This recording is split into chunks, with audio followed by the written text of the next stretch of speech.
Halo guys, welcome back to Rookie Trader Channel. Di sini kalian akan mendapatkan info-info yang berdampak ke market kripto seperti news dan makroekonomi. Kita juga akan charting BTC dan altcoin lainnya untuk melihat potensi pergerakan market berikutnya. Langsung aja kita mulai. Halo semuanya, selamat datang kembali di Market Update hari Senin 4 Mei 2026. Sebelum kita masuk ke pembahasan, boleh dibantu untuk klik like buttonnya ya. Karena dengan begitu kalian udah bantu channel Rookie Trader Indonesia. Dan kalau ada video yang likes-nya sampai 100, kita akan buat schedule untuk adain live streaming. Kita langsung masuk ke berita yang pertama. Iran sudah kirim proposal 14 pasal lewat mediator Pakistan buat akhiri perang. Tapi Trump bilang malah nggak bisa diterima. Trump bilang dia sudah pelajari semuanya dan tawaran Iran masih jauh dari ekspektasi US. Iran tetap kekeh nolak penghentian pengayaan uranium selama 15 tahun dan nolak buka Selat Hormuz secara penuh kalau blokade US nggak dicabut total. Meskipun begitu, Trump sempat nge-tweet kalau ada diskusi positif yang bisa berujung hasil baik. Kita lihat siapa yang bakal ngalah duluan. Terus kita lanjut ke berita berikutnya. Pejabat Fed bener-bener lagi galak. Neil Kashkari peringatin kalau guncangan harga energi akibat perang bisa maksa Fed buat naikin suku bunga demi menjaga kredibilitas. Lori Logan juga tegasin kalau Fed nggak boleh kasih kode pelonggaran atau easing sekarang. Austin Goolsbee dari Fed juga bilang data inflasi minggu lalu itu berita buruk. Efeknya, Morgan Stanley resmi mengubah ramalan nggak ada pemangkasan suku bunga di tahun 2026. Malah mungkin baru turun suku bunganya di Januari 2027. Terus kita lanjut ke berita berikutnya. Pentagon resmi gandeng Nvidia, Microsoft, AWS, dan Reflection AI buat pasang alat AI canggih di jaringan rahasia militer. Tujuannya jelas, US mau jadi militer berbasis AI pertama di dunia. Kabar dari SpaceX, mereka sudah habisin 15 miliar dolar cuma buat program Starship. Mereka juga targetin peluncuran Starlink V3 yang lebih kuat di semester kedua 2026. Terus kita lanjut ke berita yang terakhir. Trump kembali bikin ulah di sektor perdagangan. Dia ngancam bakal naikin tarif mobil dan truk dari Uni Eropa jadi 25% mulai minggu depan. Gara-gara Uni Eropa dianggap nggak patuh kesepakatan dagang. Di tengah kekacauan, Apple justru berjaya, pendapatan mereka naik 17% jadi 111 miliar dolar. Didorong oleh pendapatan berkat penjualan iPhone 17e dan MacBook Neo yang sampai sold out di mana-mana. Seperti itu ya untuk berita hari ini, jadi kesimpulannya gimana nih? Kesimpulannya, eskalasi di Selat Hormuz melalui Project Freedom menjadi titik balik paling krusial bagi stabilitas energi global minggu ini. Meskipun ada upaya diplomasi melalui proposal 14 pasal dari Iran, penolakan tegas dari Trump menunjukkan bahwa US tetap menggunakan strategi tekanan maksimal atau maximum pressure dengan dukungan militer penuh. Ketidakpastian di jalur perdagangan vital ini langsung merembet ke kebijakan moneter, di mana pejabat Federal Reserve mulai memberikan sinyal hawkish terkait potensi kenaikan suku bunga atau rate hike jika guncangan harga energi terus memicu inflasi. Di sisi lain, ketangguhan ekonomi Amerika Serikat masih terlihat sangat kontras melalui sektor teknologi dan tenaga kerja. Rekor pendapatan Apple serta lonjakan nilai pasar Alphabet menunjukkan bahwa narasi pertumbuhan AI mampu menjadi bantalan bagi pasar saham di tengah resiko perang. Namun dengan pembatalan estimasi pemangkasan suku bunga oleh Morgan Stanley hingga tahun 2027 dan ancaman tarif baru terhadap Uni Eropa, investor harus bersiap menghadapi era high volatility di mana keuntungan perusahaan akan terus beradu dengan resiko geopolitik yang semakin nyata di Timur Tengah. Seperti itu ya untuk berita hari ini. Terus sekarang kita lanjut langsung ke pembahasannya ETF flow. Oke, untuk ETF flow-nya Bitcoin tanggal 1 Mei kemarin hari Jumat, ternyata di sini dia inflow gede banget ya, 629,8 juta dolar, dan ini untuk total ETF flow-nya sekarang naik jadi 58 miliar dolar lebih 750 juta dolar. Jadi per sekarang untuk ETF flow sekarang lagi bagus banget ya. Bisa dibilang sekarang pelaku ETF itu udah mulai masuk ke fase FOMO karena kenaikan Nasdaq sama S&P 500 yang ke all time high terus, jadinya untuk Bitcoin itu ngikutin pergerakan mereka.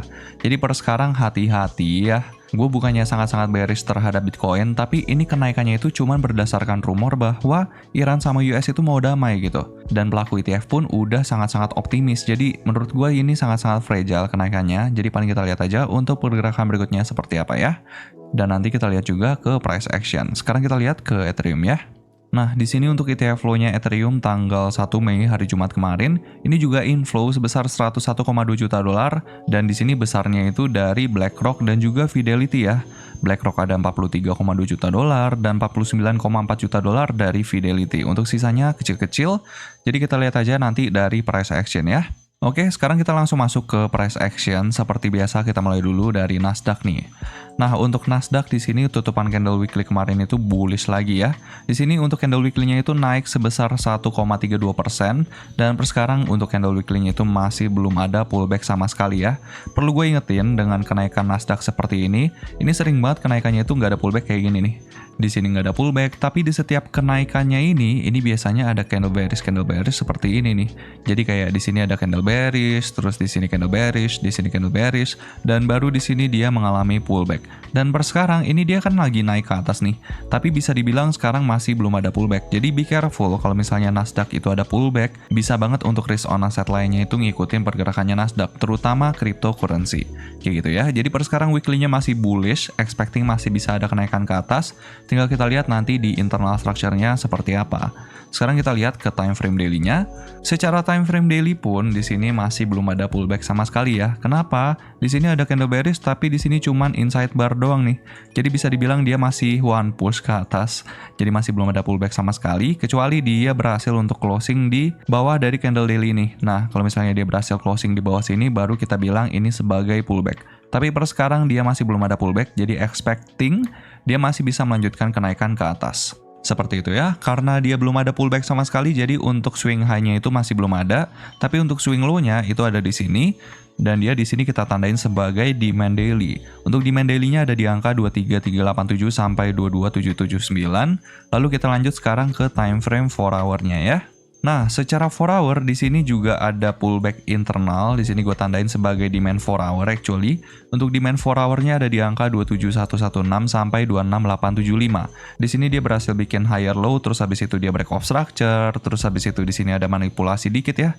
Terus habis itu dia lanjut naik ke atas. Jadi per sekarang demand 4 hour-nya masih di sini. Terus sekarang kita lanjut ke pembahasannya 1 hour ya. Nah, untuk 1 hour sama seperti pembahasan kita terakhir. Jadi setelah dia berhasil break off structure di sini ya. Di sini dia break off structure, terus habis itu pullback, retest ke demand-nya, terus habis itu dia berhasil break off structure lagi. Jadi untuk demand-nya sekarang untuk 1 hour itu ada di sini. Di sini nggak gue hitung sebagai pullback karena kelihatannya dia cuman inside bar. Coba kita cek ya. Apakah di sini cuman inside bar nih? Oke, ternyata bener ya, dia cuman inside bar. Nggak ada candle 1 hour yang closing di atas dari candle 1 hour ini ataupun di bawah candle dari 1 hour ini. Dan per sekarang dia masih melanjutkan kenaikan ke atas, ini sangat wajar ya, mengingat dia masih bullish di internalnya, jadi expecting masih bisa melanjutkan kenaikan ke atas. Jadi kalau misalnya dia pullback pun, misalnya dia pullback seperti ini, nah expecting ini cuman bikin higher low untuk bikin higher high lagi. Karena secara structure dia obviously masih bullish. Kayak gitu ya. Oke, mungkin seperti itu untuk Nasdaq. Dengan kenaikan Nasdaq seperti ini, expecting untuk Bitcoin, cryptocurrency lainnya, itu juga masih bisa melanjutkan kenaikan ke atas. Tinggal kita lihat nanti gimana secara structure-nya. Seperti itu ya untuk Nasdaq. Terus sekarang kita lanjut ke DXY. Nah, untuk DXY di sini udah sesuai juga sama proyeksi kita kemarin. Dia beneran sampai lagi ke SNR. Gue expecting di sini ada pemantulan, tapi tinggal kita lihat pemantulannya seperti apa ya. Dan di sini kalau misalnya jebol, actually sangat mungkin juga dia bisa retest ke zona yang lebih bawah lagi. Dan kalau misalnya kita lihat zona lebih bawahnya, itu actually adalah batas bawah dari zona konsolidasi yang kita tandain udah lama banget di sini. Jadi kalau misalnya kita lihat secara time frame daily, di sini dia cuman back and forth aja nih. Back and forth di sini dia nyentuh batas atas, nyentuh batas bawah, terus bolak-balik. Di sini ada fake out, di sini ada fake out juga. Terus habis itu sekarang lagi melanjutkan penurunan ke bawah kayak gitu. Dan secara structure pun kelihatannya sih mendukung sih untuk dia turun ke bawah. Tinggal kita lihat apakah dia mampu untuk breakdown dari SNR ini ya. Per sekarang dia masih bearish karena di sini dia berhasil MSS2 bearish. Kelihatan di sini ya, dia breakdown terus habis itu bikin lower low. Dan per sekarang dia lagi ada di lower high internalnya. Kalau misalnya kita lihat di 15 menit. Nah, ini adalah lower high internalnya. Kalau misalnya dia mampu untuk breakout dari sini, expecting dia bisa naik ke atas lebih jauh lagi. Tapi tinggal kita lihat reaksinya di supply ini ataupun di area OTI yang nanti kita akan tandain. Seperti itu ya. Per sekarang dia masih bearish, jadi expecting untuk DXY itu masih bisa melemah ya. Dan kalau misalnya DXY-nya itu melemah, expecting untuk risk on asset itu bisa melanjutkan kenaikan ke atas. Jadi per sekarang secara kondisinya itu masih sangat mendukung untuk risk on asset itu naik ke atas. Mungkin kalau misalnya kalian mau pilih bias untuk trading, mungkin bisa cari pairs-pairs yang berlawanan sama USD. Dan mungkin banget ada penguatan di pairs-pairs tersebut. Termasuk sama cryptocurrency juga ya. Mungkin kalau misalnya Bitcoin-nya itu mendukung, kita bisa cari potensi untuk melakukan long di altcoins ya. Mungkin altcoins yang lagi outperforming Bitcoin dan lain-lain seperti itu ya. Oke, seperti itu. Untuk cari longnya mungkin kita bisa cari ketika DXY itu lagi ada di area OTI ini ya. Karena kalau misalnya dia sampai ke area OTI ini, mungkin banget pergerakan berikutnya adalah rejection. Dan kalau misalnya DXY-nya itu melemah, seperti yang gue bilang, sangat mungkin untuk risk on asset, untuk pairs-pairs yang berlawanan sama USD itu bisa menguat. Seperti itu ya, tapi not financial advice dan do your own research. Oke, seperti itu untuk DXY. Secara gambaran besar masih konsolidasi, jadi ya be careful. Kalau misalnya DXY-nya sampai ke sini pun ya jangan terlalu agresif untuk taking long ya. Karena bisa banget di sini ada pemantulan. Dan kalau misalnya DXY-nya ada pemantulan dan penguatan, which is berarti sangat mungkin untuk risk on asset itu kembali tertekan gitu. Jadi be careful ya. Kita lihat aja untuk pergerakan berikutnya seperti apa. Sekarang kita akan langsung bahas ke pembahasannya Bitcoin ya. Oke, untuk Bitcoin di sini dia berhasil break off structure lagi sesuai sama proyeksi kita yang kemarin. Di sini dia udah retest ke area OTI, terus dia berhasil break off structure lagi. Dan sekarang untuk structure 1 hour-nya yang tadinya ada di sini, itu kita bisa pindahin demand-nya ke sini ya. Sekarang kita akan langsung pindahin demand-nya. Ini kita hapus dulu, OTI-nya kita hapus dulu karena di sini dia udah mantul area OTI terus bikin higher high, di sini kita hapus aja ya. Dan dia udah break off structure, jadinya untuk demand 1 hour-nya sekarang ada di sini nih. Nah, ini adalah demand 1 hour-nya. Untuk demand 1 hour-nya ada di angka 76227 sampai 74952. Seperti itu ya. Per sekarang gue juga masih belum ada tradingan apa-apa untuk Bitcoin karena dia masih bullish. Seperti yang gue bilang kemarin, gue masih biasnya itu short ya ke Bitcoin. Kenapa gue pilihnya short padahal internal structure-nya itu dia lagi bullish? Ya simply karena kita lagi ada di area krusial. Pertama dia lagi ada di SNR. Ini SNR apa bang? Ini adalah SNR dari support yang ada di sini nih. Dia sempat menjadi support yang lumayan krusial di sini, terus menjaga pergerakannya tetap di atas support itu. Terus abis itu dia di breakdown di sini. Dan jadinya actually di sini sangat mungkin untuk menjadi SNR kayak gitu. Dan di sini dia udah ke retest actually. Dia udah retest ya ke resistance yang ada di sini dan dia juga sejalan juga sama trendline yang ada di sini dan juga confluence sama bear FVG dari time frame daily gitu. Jadi actually di sini sangat mungkin ada rejection, tinggal kita lihat rejectionnya seperti apa. Ini trendline-nya juga sangat-sangat penting juga untuk kita mention karena actually kalau misalnya kita lihat secara gambaran besar, kita lagi membentuk pattern yang namanya bearish flag atau rising wedge gitu. Jadi hampir semua orang sekarang lagi mantau nih zona ini dan per sekarang actually sangat mungkin di sini ada rejection kayak gitu. Tinggal kita lihat kalau misalnya dia reject seperti apa. Kalau misalnya mau taking short, mungkin kalau gua akan tunggu sampai dia kasih konfirmasi berupa breakdown dari demand 1 hour ini. Jadi kalau misalnya 1 hour-nya itu dia berhasil back to bearish seperti ini, nah mungkin gua akan taking short di pullback-nya. Seperti itu ya.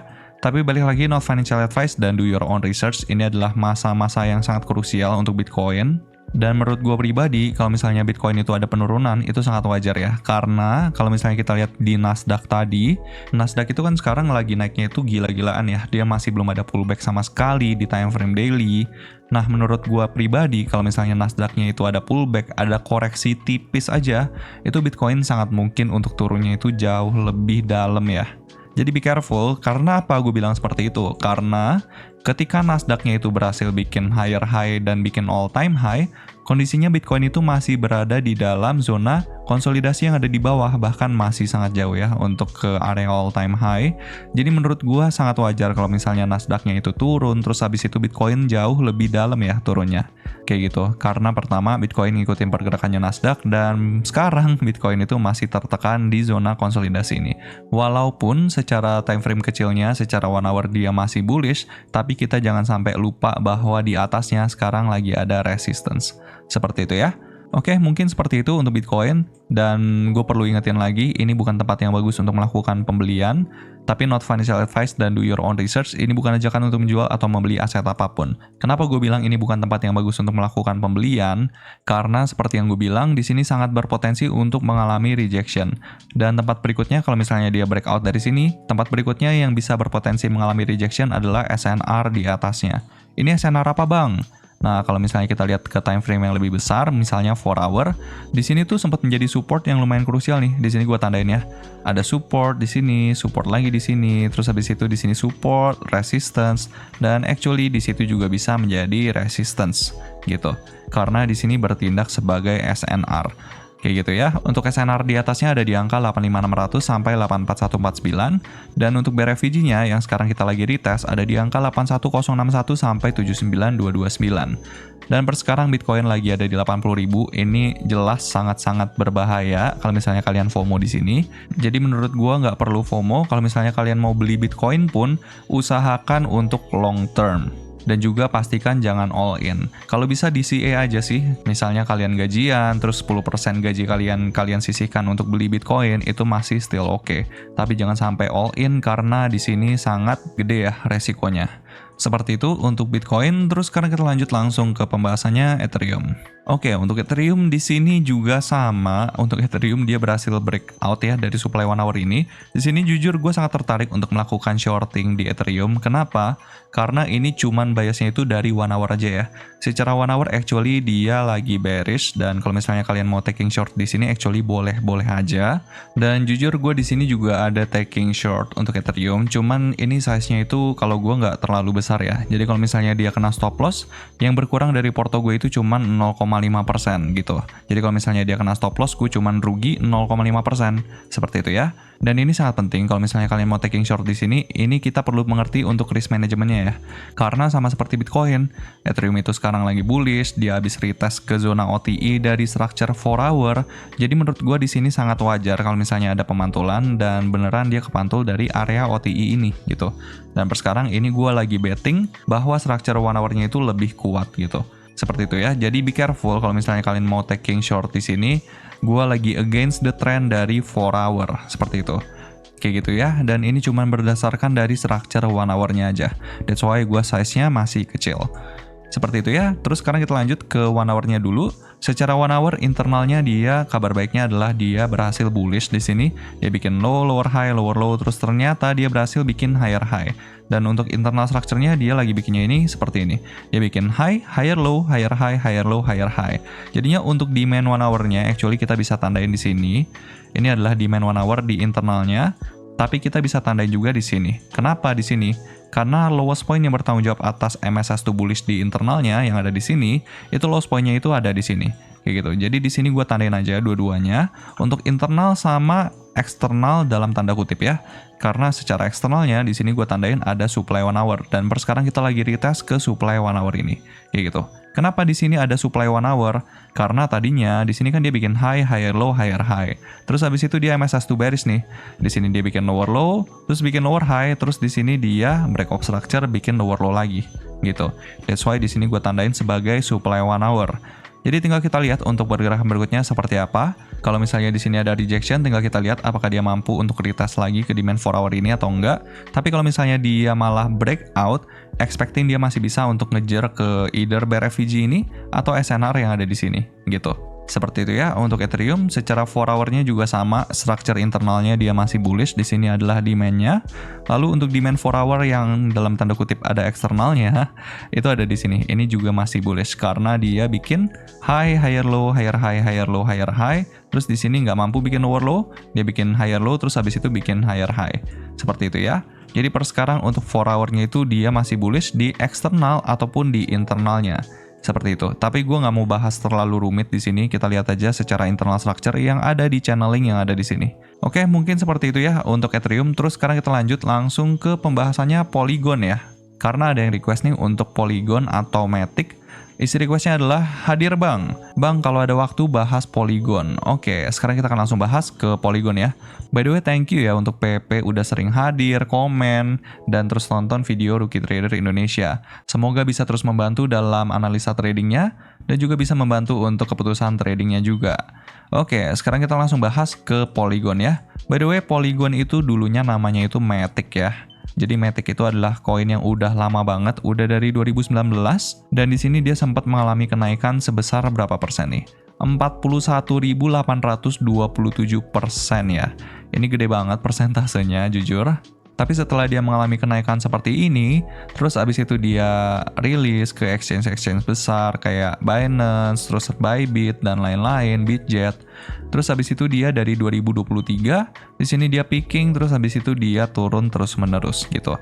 Coba kita lihat lagi ya ke Matic lagi. Di sini dia peakingnya itu di tahun berapa nih? dia picking, ternyata dia ngepicknya itu di 2021 di sini, terus habis itu dia MSS to bearish di time frame weekly ya. Ini by the way time frame weekly, dia di sini bearish, terus habis itu dia bikin lower high, terus habis itu di sini nggak mampu bikin lower low, terus lower high lagi, terus ternyata dia retest lagi, terus habis itu dia bikin lower low. Di sini dia bikin lower low ya, dia valid bikin lower low, dia bikin lower high, lower low, kayak gitu. Jadi per sekarang untuk structure weekly-nya itu dia lagi bearish ya, obviously. Sekarang kita langsung bahas ke Polygonnya langsung nih. Oke, di sini secara time frame weekly-nya, di sini dia break of structure, break of structure. Terus di sini juga ada break of structure, dia sempat ngepump tipis. Di sini break of structure. Jadinya untuk supply weekly-nya, mungkin gua akan tandain ada dua. Di sini pertama ada di angka 0,186 sampai 0,137.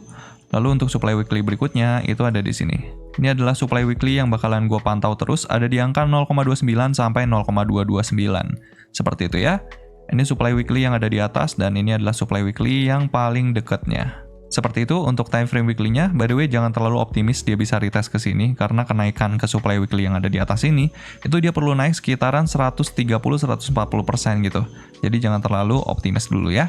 Coba kita lihat sekarang ke time frame yang lebih kecilnya, ke time frame daily mungkin. Nah, secara time frame daily di sini kelihatan ya, dia ada break of structure di sini, terus habis itu dia pullback, bikin lower low, dan per sekarang dia lagi approaching ke internal structure-nya nih.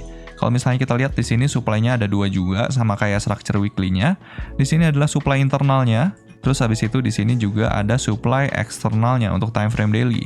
Untuk supply internalnya ada di angka 0,102 sampai 0,098. Ini kita tandain sebagai supply daily. Be careful ya, kita lagi deket ke area supply. Seperti yang kita tahu, area supply itu bukan tempat yang bagus untuk melakukan pembelian.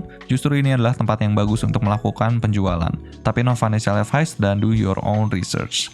Ini supply daily berikutnya ada di angka 0,118 sampai 0,111.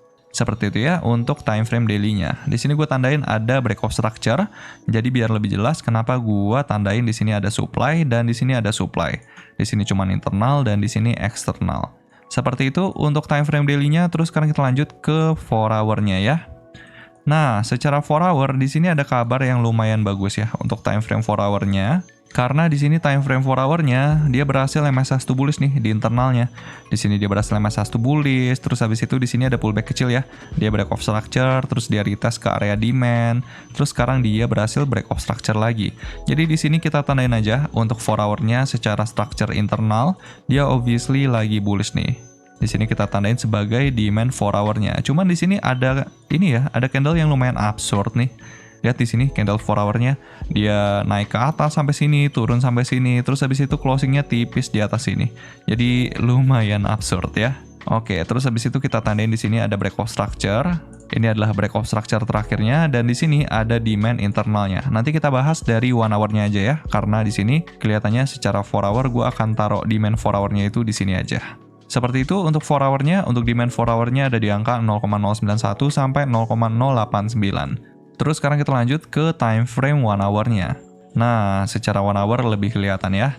Di sini secara 1 hour ini adalah demand-nya, dan ini juga merupakan demand internal dari time frame 4 hour-nya yang tadi gue udah bahas. Karena di sini dia break of structure, terus habis itu dia pullback tipis, dia bikin higher high. Jadinya untuk low point yang bertanggung jawab atas break of structure yang ada di sini, itu actually lowest point-nya itu yang di sini gitu.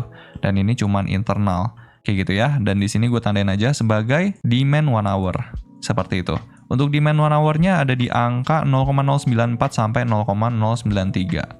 Jadi karena secara structure 1 hour dan 4 hour-nya itu dia masih bullish, expecting dia masih bisa melanjutkan kenaikan ke atas dan masih bisa untuk break off structure lagi ya, karena dia masih bullish gitu. Di sini dia bisa break off structure lagi, atau kalau misalnya dia butuh bensin tambahan, mungkin dia bisa breakdown dulu dari demand 1 hour ini untuk ambil bensin yang ada di sini atau di demand 4 hour ini, baru habis itu dia bisa break off structure lagi ke atas kayak gitu. Tinggal kita lihat mana support yang bakalan menahan pergerakannya Polygon. Seperti itu ya untuk Polygon. Jadi per sekarang dia lagi deket sama supply daily, jadi be careful ya. Kalau misalnya dia habis retest nih ke supply daily-nya, terus habis itu dia MSS to bearish nih di internal structure-nya, mungkin ini adalah kesempatan yang lumayan bagus kalau misalnya kalian mau taking short atau cari short di Polygon. Seperti itu. Tapi tunggu konfirmasi sampai di MSS itu beres dulu, baru kita taking short di pullback-nya. Kayak gitu ya. Tapi sekali lagi, ini bukan ajakan untuk menjual atau membeli aset apapun, gue hanya menyampaikan pendapat pribadi. Not financial advice dan do your own research. Seperti itu ya untuk Polygon. Jadi per sekarang dia masih melanjutkan kenaikan ke atas, secara structure pun masih valid, dia masih bullish, expecting dia masih bisa bikin higher high. Paling keynotes-nya adalah kita lagi deket ke area supply daily yang ada di sini. Dan ini adalah supply daily internal. Seperti itu ya untuk Polygon. Oke, mungkin seperti itu untuk pembahasan hari ini. So, that's gonna be the update. Thank you very much for the support untuk YouTube channel ini. Kalau kalian merasa terbantu dengan video ini, let me know di kolom komentar. Saya akan senang hati terus membagikan informasi ke teman-teman sekalian. God bless to you all and see you guys in the next update. Cheers, bye-bye. Dan kalau kalian memiliki request untuk charting altcoin tertentu, atau punya pertanyaan seputar kripto dan market, kalian bisa langsung request di kolom komentar. Thank you sudah menonton video ini sampai akhir. Kalau kalian merasa video ini bermanfaat, kalian bisa like, nyalakan notifikasi, dan pastinya subscribe ke channel ini. See you guys in the next video.